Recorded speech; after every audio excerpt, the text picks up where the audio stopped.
Hola, mucho gusto, bienvenidos a El Mundo Hoy. Vamos a contextualizar, a poner foco en lo que ha sido la reciente elección en Bolivia, en donde el candidato del Partido Demócrata Cristiano, Rodrigo Paz Pereira, ganó las elecciones. De manera sorpresiva, sí, porque lo que estaban diciendo las encuestas era que su adversario, Jorge Quiroga Ramírez, era el que ganaba. Eso decían las encuestas. Pero cuando se contaron los votos, en definitiva, ocurre que la ventaja no solamente fue amplia, sino suficiente. Con lo cual, se le da una posibilidad, en virtud de cómo quedó la composición de la Cámara de Diputados y de Senadores, que pueda armar un gabinete de coalición y de alianza y que tenga gobernabilidad, que es la palabra clave acá. Para contextualizar y poner en foco y en perspectiva esta elección, hemos invitado a Santiago Acosta. Él es coordinador del área de asuntos internacionales de la Fundación Ideas País. Bienvenido, Santiago, qué gusto. Muchas gracias, Libardo, a ti por la invitación y a todos los que nos ven. Encantado de conversar sobre este tema que yo creo que es muy importante para América Latina y nos va dando pistas un poco de hacia dónde se mueve el eje político en la región.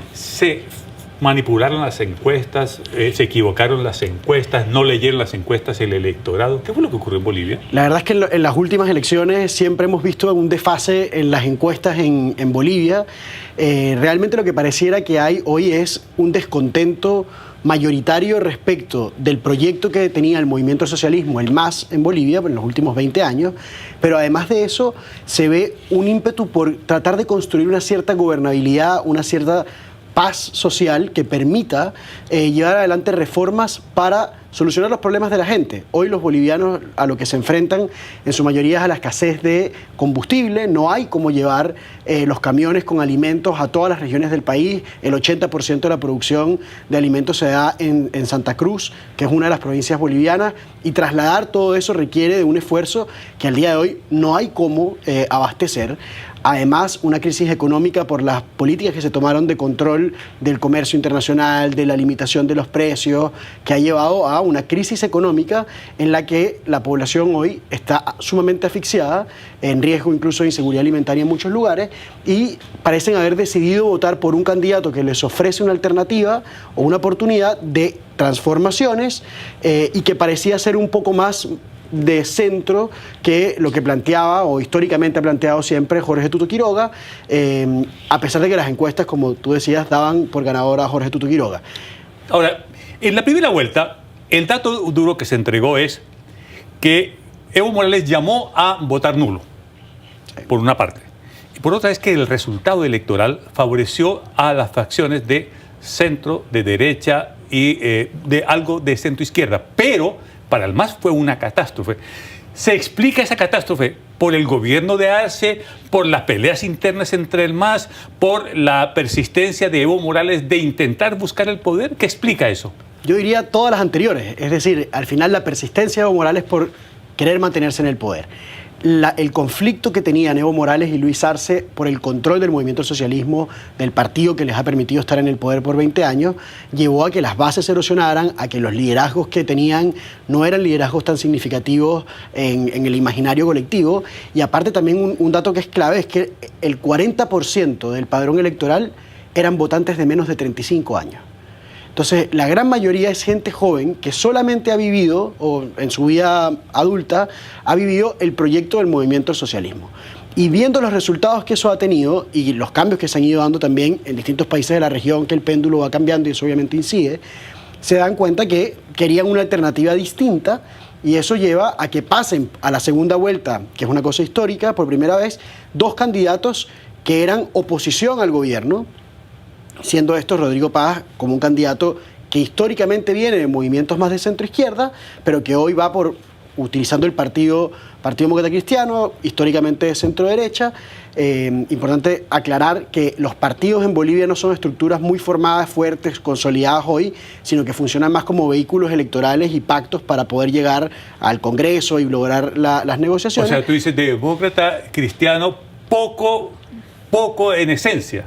La realidad es que Rodrigo Paz viene de ser senador. Su padre había sido del movimiento, un movimiento de centro-izquierda, había sido presidente. Él también había formado parte de ese movimiento. Hoy está con el Partido Demócrata Cristiano. Él parece plantear unas ideas que pueden ser cónsonas en cierta medida con una visión de centro-derecha moderada. Ahora, realmente la gran pregunta está en qué viene ahora, ¿no? El primer paso fue ganar la elección. Claro, antes de ir al qué viene ahora, metamos de cabeza a lo que le ocurrió al MAS. Exitoso, Evo Morales lo que hace es una estructura política, sí, convoca al movimiento indígena, lo lleva al poder. El 2005 se hace reelegir el 2009, vuelve a la reelección el 2014 y vuelve a intentar una cuarta reelección. Uno dice, desde la perspectiva indigenista, Evo Morales logró un éxito. Uno mira las cifras y dice 60% de pobreza, recibe el poder, la bajó a 37%, que es un cambio importante en Bolivia. ¿Qué le pasó a Evo Morales que convirtió el proyecto político en personalista, no lo estructuró en esa dirección, o ambición desbocada de poder? Yo creo que obviamente hay un componente importante en el tema de la ambición que tenía Evo Morales por seguir siendo un líder dentro del movimiento de izquierda, no solo boliviano, sino latinoamericano. Pero aparte de eso, yo creo que lo que vemos es que finalmente en los últimos años Bolivia ha sido un país que ha cerrado sus relaciones con muchos países de la región porque no hay oportunidades de crecimiento, de negocios, de que la economía al final sea más dinámica, y eso solamente lleva a que llegue un punto donde la olla a presión que podía tener Evo Morales al haber incorporado a todas estas personas, al haber tenido históricamente una capacidad de negociación con ciertos actores empresariales, llegó a un punto donde la gente en Bolivia decidió, oye, esto no es un negocio rentable más. Muchos empresarios han cerrado sus negocios, entonces la economía empieza a resentirse. Y eso pasa por una política de Estado que se ha llevado en Bolivia en los últimos 20 años, donde prevalece una visión de que el Estado es el que debe controlar absolutamente los medios de producción, la redistribución y llevar a cabo el proyecto bolivariano que hemos visto varios intentos en la región. Estamos conversando con Santiago Acosta, él es coordinador del área internacional de la Fundación Ideas País. El primer cambio, el primer abandono que sufre Evo Morales es quizás de esa nueva clase media que él construye. Sí. Grupos indígenas pobres se convierten en clase media, acceden a viviendas, acceden a automóviles. O sea, ¿no será que este nuevo elector tenía unas expectativas distintas al modelo que tiene Evo Morales en la cabeza? El momento en que empieza a haber un enriquecimiento y esas personas empiezan a valorar esos recursos que tienen y esas oportunidades que tienen, se empiezan a dar cuenta que cuando el modelo lo que te plantea es que la oportunidad es que tú tienes que aguantar ahora porque estamos ayudando a otros que están más vulnerables, la gente empieza a tener una concepción de desgaste de esa realidad social.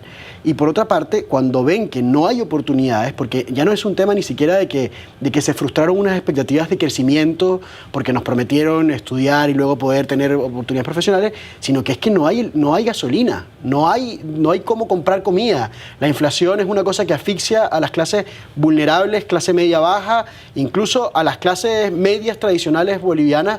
Hoy se enfrentan a la posibilidad de que si no están en Santa Cruz, no saben si va a llegar la comida en el camión que les trae la comida.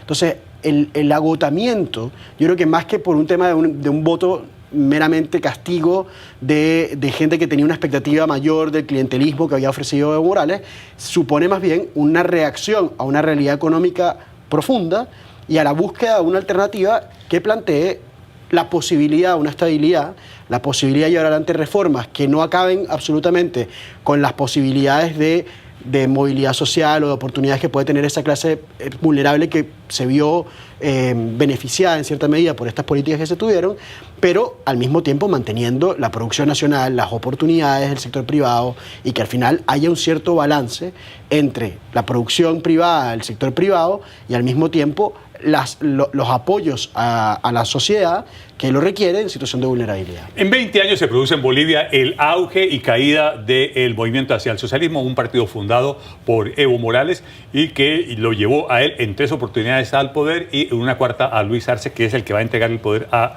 Rodrigo Arce. Tú decías, nos querías invitar a conversar sobre los desafíos y sobre la gobernabilidad que tiene el presidente electo Rodrigo Paz Pereira. Desde el punto de vista de gobernabilidad, esta mayoría que él tiene en Cámara de Diputados y en Cámara de Senado, le invita a hacer como coaliciones no tan difíciles y el nivel de chantaje de la oposición no es tan alto. ¿Puede ser eso?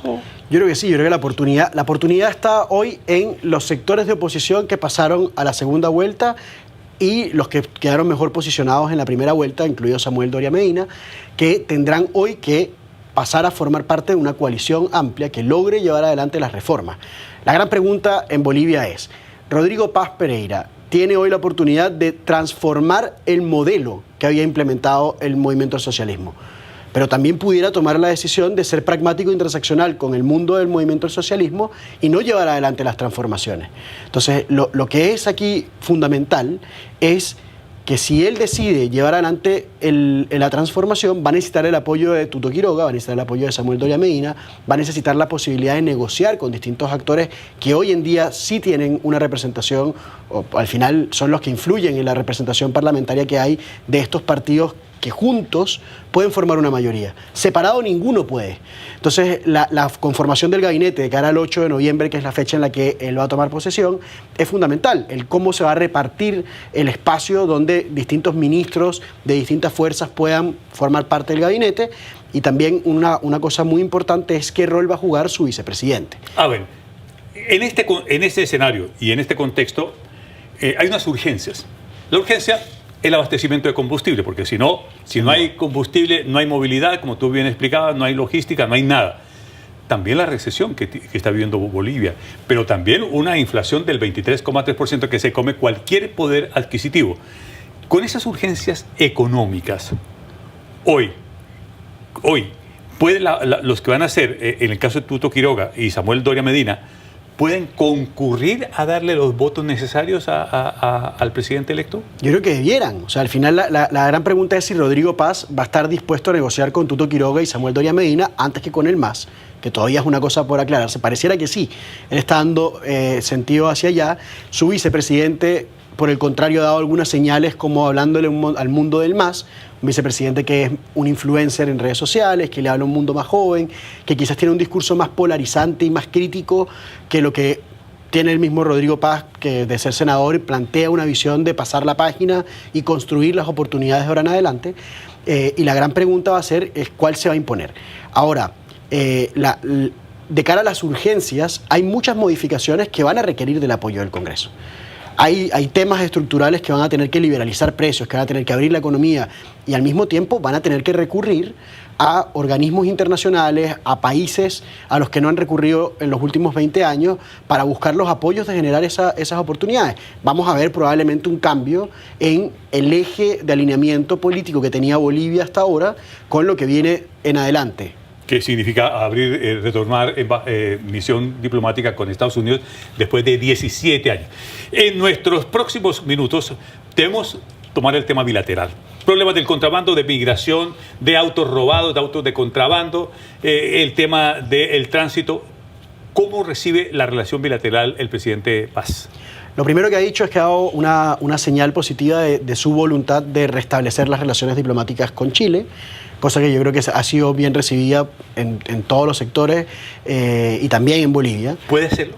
Él debe empezar a dar los pasos para eso. La verdad es que hasta ahora lo que ha dado es una señal. Una vez que él asuma, tendrá que canalizarlo a través de los mecanismos institucionales que están establecidos para eso, que será a través de su Ministerio de Relaciones Exteriores, poniéndose en contacto con el Ministerio de Relaciones Exteriores de Chile, y se irá tomando decisiones, tanto el gobierno de Chile como el gobierno de Bolivia, en la forma en que eso avanza. Una de las preocupaciones que hay siempre es que la Constitución boliviana sigue teniendo un artículo que declara el acceso al mar como un derecho y como al final como algo legítimo de ellos. Claro. Entonces, al final lo que puede haber es la tensión respecto de que un artículo de la Constitución tenga eso y cómo vamos a tener relaciones diplomáticas o no con ellos, pero yo creo que sin duda sería una excelente noticia para Chile y para Bolivia el que pueda haber un canal diplomático a través del cual conversar estos temas y le corresponde a Bolivia, que fue quien terminó la relación bilateral, acudir a Chile oficialmente a tratar de restablecer esa relación. Podemos hacer una relación de Estado, realmente de Estado, en donde convengamos una mesa de trabajo para todos estos temas que hemos mencionado, contrabando, migración, todo esto. La gran pregunta, yo creo que más que hacer la mesa de trabajo es si hay la voluntad de atender los problemas que nos atañen como dos países. ¿Chile concurriría a una mesa de esa envergadura? Con esa voluntad. La verdad es que no lo sé y también dependerá de cuál sea sea el próximo gobierno de Chile la decisión que se tome respecto de algo como eso, porque es una decisión de Estado que le corresponde a quien dirige las relaciones internacionales del país, que es el presidente de la República. Veremos después del 14 de diciembre a quién le corresponderá tomar esas decisiones con Rodrigo Paz. Pero yo sí creo que es importante que Chile y Bolivia entiendan que como vecinos tienen desafíos comunes importantes en los temas de migración, en los temas de contrabando, en la lucha contra el crimen organizado, y en la medida en que haya dos países que se puedan poner de acuerdo para tratar de solucionar esos problemas, para que haya unos mecanismos de coordinación, de intercambio de información, Bolivia tiene que dejar de permitir el paso de personas que atraviesan un territorio sin ninguna documentación y que luego no están dispuestos a aceptar reconducciones o a asumir la responsabilidad de un control fronterizo. Al mismo tiempo tiene que ver cómo hace para solventar el problema de los autos robados que llegan a Bolivia y que esperemos una tarea que va a tener no sea, el presidente electo Rodrigo Paz. Le damos las gracias a Santiago Acosta por ayudarnos a entender y a contextualizar la elección reciente que ha ocurrido en Bolivia. A la pausa vamos a conversar de los desafíos que tiene la nueva primer ministro de Japón, entre otras cosas.